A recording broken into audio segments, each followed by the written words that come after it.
Hello, welcome back. So now we are on Adobe Photoshop and in our skills build task doing brushes. So we are meant to recreate a day and night scene. So here I am using the rectangular marquee brush and to do one side of the day, the lighter side.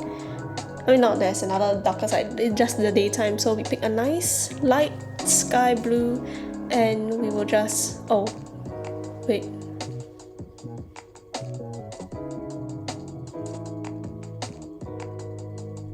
Give it a moment. Okay, that was wrong because you can see our marching ants disappeared. So we will just, we'll just go back again and do half, approximately half. Yeah, that looks good. Yes, so our dotted lines, our marching ants are back. So now we need to make sure that our sky blue stays only within half of the page within our A4 paper. So we will just fill, color, and yes, okay, good. So we will do our dark side as well. We'll use our rectangular marquee tool. Just drag it over the rest of the page.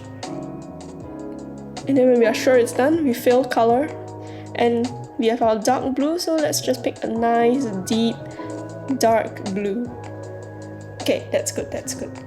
So now we should add a circle. We need a circle brush. And it needs to be quite big as well if you want it to fill quite about half a page each to do our sun and moon. So our sun should be a nice yellow color. That isn't working very well. Maybe there's another brush for that. So let's just... Okay, so it turns out the problem was that... Actually, I have no idea what the problem is. So at this time, I just accidentally clicked another brush. It's more like an auto brush. So it's a robot eyes and some other shapes. But that's not what we want. We want a sun and a moon. So we're back to adjusting our brushes and trying to troubleshoot what's going on. Yeah, you can see I'm just clicking on it, I'm clicking the yellow, but nothing's actually happening at this point. We still have our robot eyes. It'll be quite cool. Maybe our next project could be about robot eyes. But no, we still need our sun, so... It seems we're getting something. Yes. Okay, so it turns out we should be... Our brush opacity was at 1%, and that's not what I mean. So when I adjusted it 100%, then the two colors showed up. Yeah, so now we have our sun, our moon, and yes, so it's quite a big page to fill up. So yes, so we shall be doing smaller details. Okay, wait, this isn't working. So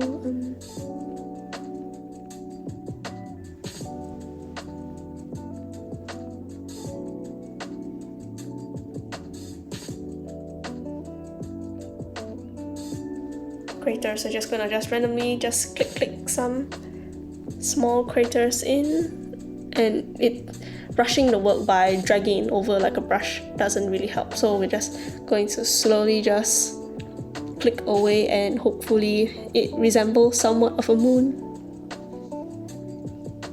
So we want light, and you see our opacity is at 53, so we don't want it to be too dark because the white of the moon should still be white. Then it shouldn't feel too jarring, just like our regular moon. So we have our moon craters. Yes, then we shall do our sun, the rays of the sun, like some sort of primary school, or not even primary school, preschool children. But the purpose of this is to draw a brush, so... Okay, so I've tried to cheat a little bit by adding straight lines by holding shift as I do the lines, and you see it's just connecting straight lines, but that's not what we want. We want straight lines that point away from each other, if you know what I mean. And this is not it, so we just have to do it individually. Yes, so.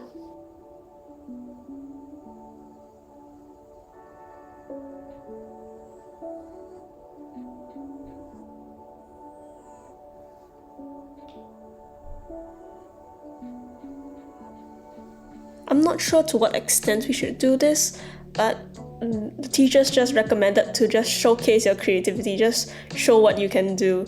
So our moon's gonna have a little bit of a glow around it. So yeah, and then the moon reflects down, even though that's highly unrealistic in real life. Maybe I should draw some waves. But waves are a bit difficult to do. Water is quite difficult to do for the time being. So I'm not sure what we can do. I'm definitely sure we're going to do some ground as well. Yeah.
Okay, so now we need to do some ground. That's what we previously discussed. So a nice dark brown color would be nice, and take out like a third of the page maybe. Okay, the opacity, that's too light. Our ground is not light, it's not see-through. So yeah, that's a good amount. That's a good color to have. Then using is a bit slow, such a small brush, so we just increase it, not that much, but just a little bit, and then just gonna go over it slowly, and then as we drag it along, they're gonna just layer itself over so much that it turns out a very deep dark brown. And yes, that's what we want. Yeah, we need to find something to fill that center portion, because maybe some sand. It could be a beach with sand. So if you want sand, you're gonna need a lighter color.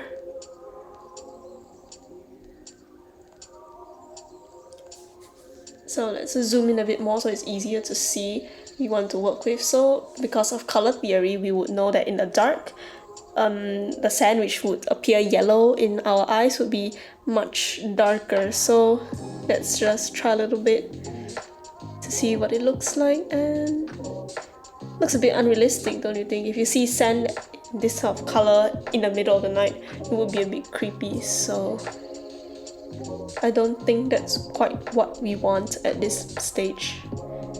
So this color is good for the daytime, but not so much for the daytime. So for the daytime, we need to drag our color tool a little lower, and then we will be able to have that contrast, so you can tell clearly that this is day and this is night. So okay, so you can see that whenever you let go of the brush and you start a new line, it would overlap over the old one, and you'll form this sort of white-ish layer, but that's not what you want. A little bit on the bottom when you mix with the brown or the dirt, it's okay, but then you see it gets worse and worse. So let's just redo it all together. So now we have a darker shade. I'm just gonna try and no, that failed. Should we just delete? Yes. So bigger this time so that we can try not to just drag it over all in one motion. Don't let go of your cursor. So we just fill it in a little bit, And yes, that's not too bad. We still need to fix up the sides, the corners especially. So our beautiful daytime sand color is back in the day. And so we will now try to like patch up the sides. So we shrink our brush and you try to go over it, but you see that's not really working, but that's better than leaving it as an empty space. So yeah, we have our day sand, we have our night sand, and we have our sun, moon, our sky, and the dirt.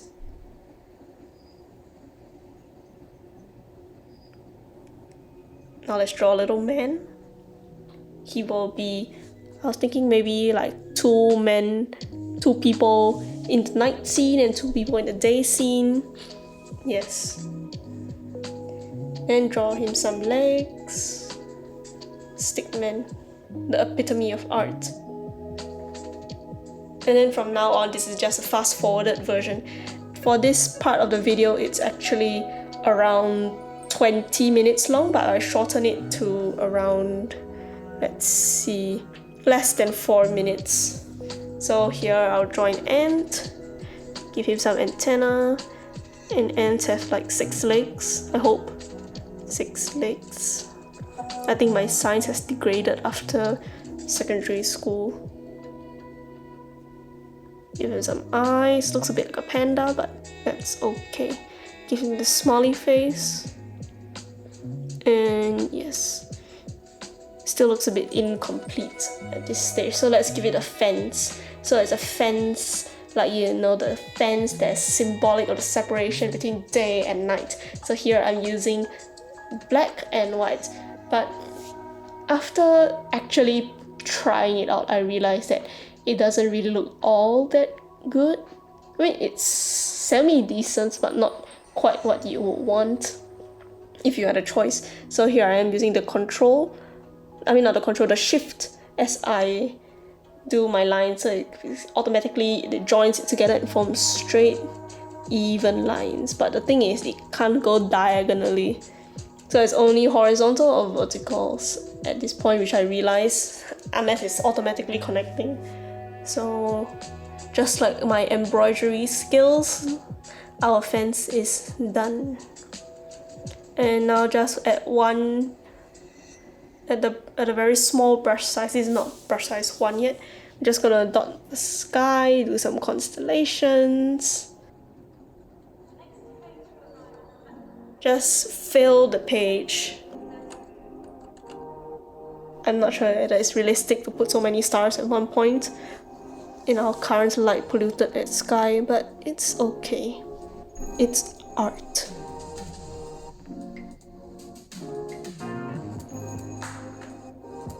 So now I'm trying to add like some texture to the day sand, trying to see whether we can have some shadows, some texture, but even from my own eyes as I do it, I can't actually see the texture, but it's the thought that counts.